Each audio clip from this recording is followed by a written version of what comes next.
Halo guys, Assalamualaikum warahmatullahi wabarakatuh. Mohon maaf ya sedikit banyak make upnya ya karena biasalah kondangan selesai. Oke, kita mulai.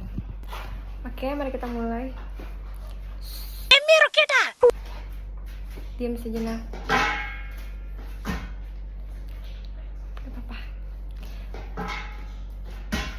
Gak apa-apa.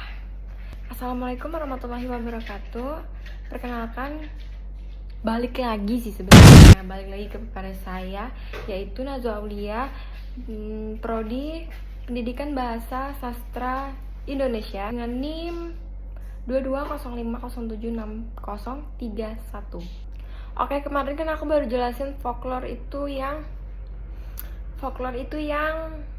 folklorisan ya. Sekarang hari ini aku mau jelasin lagi folklore sebagian lisan. Mohon maaf ya say, kemarin baru libur 1 minggu karena aku habis presentasi. Jadi aku akan mulai lagi bikin video-video tentang folklore. Oke, langsung aja.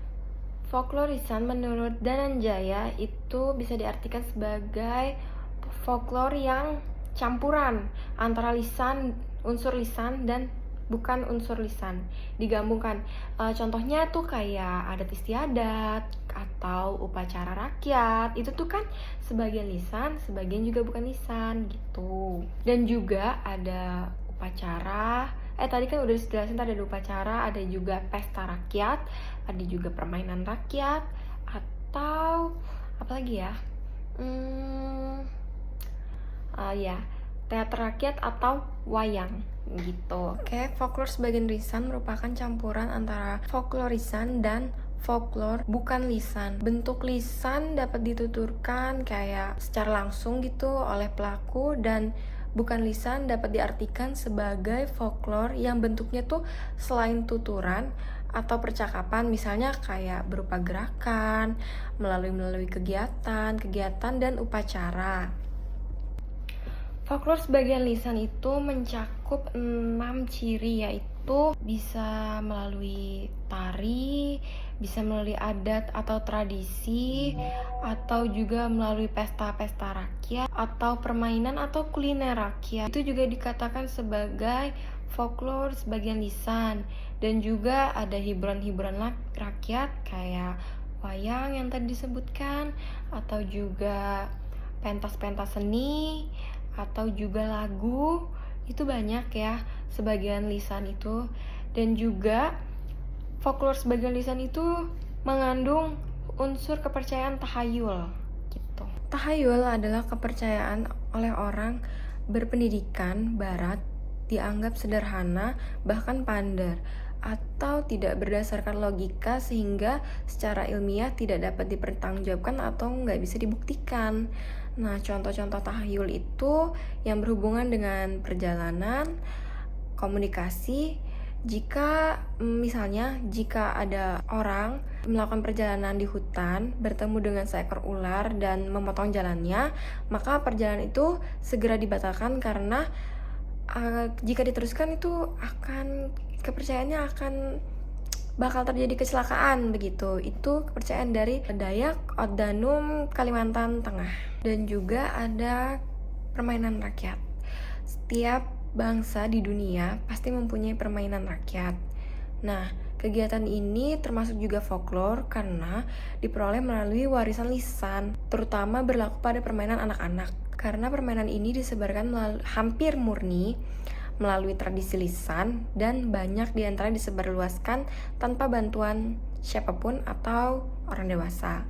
Contohnya lompat tali, kegiatan sosial sederhana seperti main kejar-kejaran, sembunyi-sembunyian, atau main petak umpet, itu juga salah satunya.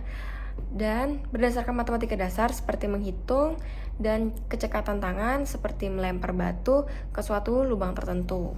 Dan yang ketiga ada drama rakyat, jenis pementasan drama yang muncul dan berkembang dalam festival rakyat, biasanya dipentaskan di wilayah pedesaan.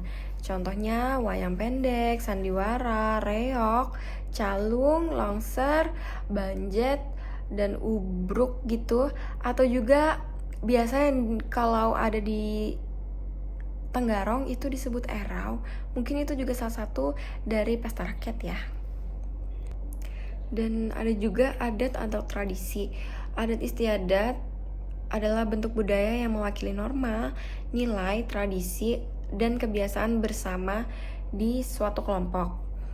Biasanya adat istiadat digunakan untuk mengatur tata cara dalam berbagai aktivitas seperti pesta, berkesenian, hiburan, berpakaian, olahraga, dan lain-lain.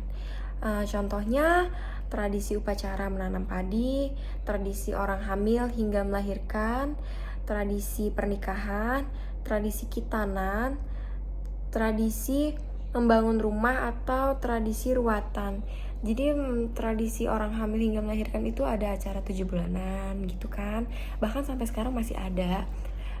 Sedangkan tradisi sampai melahirkan juga ada juga yang tradisi disebut tasmiahan untuk mendoakan anak yang baru lahir.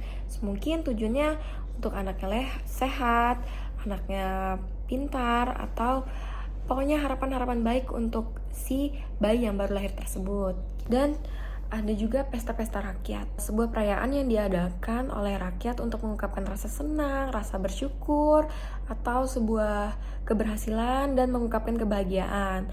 Pesta lebih bersifat sosial dan mengutamakan kebersamaan atau keakraban ya.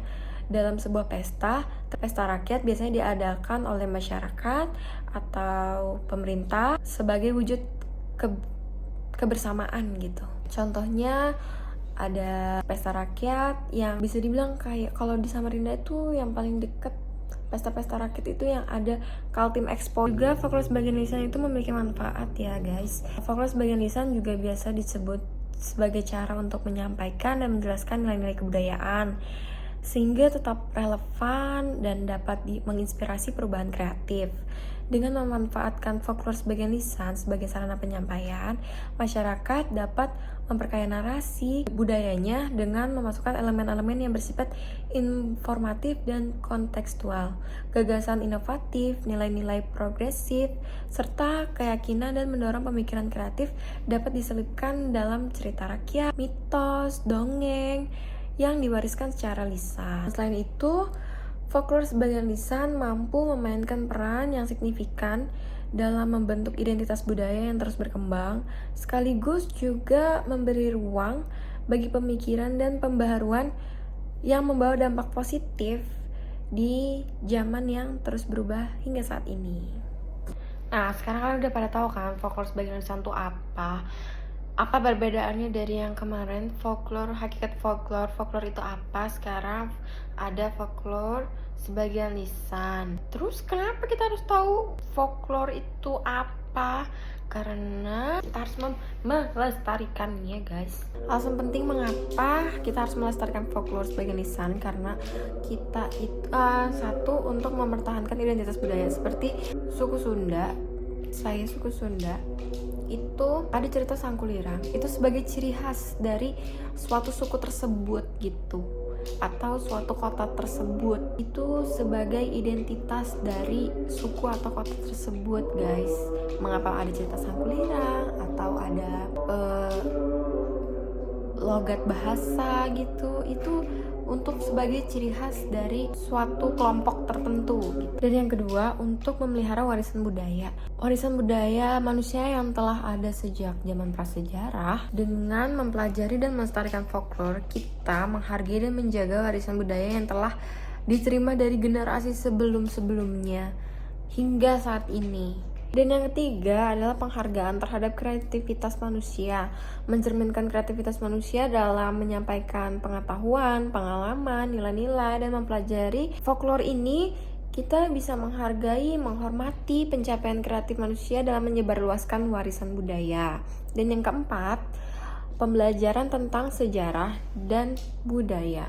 Melalui folklore, kita mampu memahami bagaimana masyarakat menghadapi berbagai tantangan, membangun nilai-nilai, dan menjaga tradisi dalam konteks budaya mereka. Dan yang kelima, itu menanamkan rasa bangga dan identitas diri. Jadi kita tuh bangga atas budaya-budaya warisan leluhur kita. Begitu guys. Nah, udah selesai nih guys, aku jelasin soal folklore sebagian lisan tadi. Gimana, kan udah paham kan harusnya folklore sebagai lisan itu apa? Oke, sampai di sini dulu video aku hari ini. Nanti aku akan buat video lagi minggu depan. So, tunggu aja. Bye-bye. Oke, dadah. Sampai jumpa minggu depan.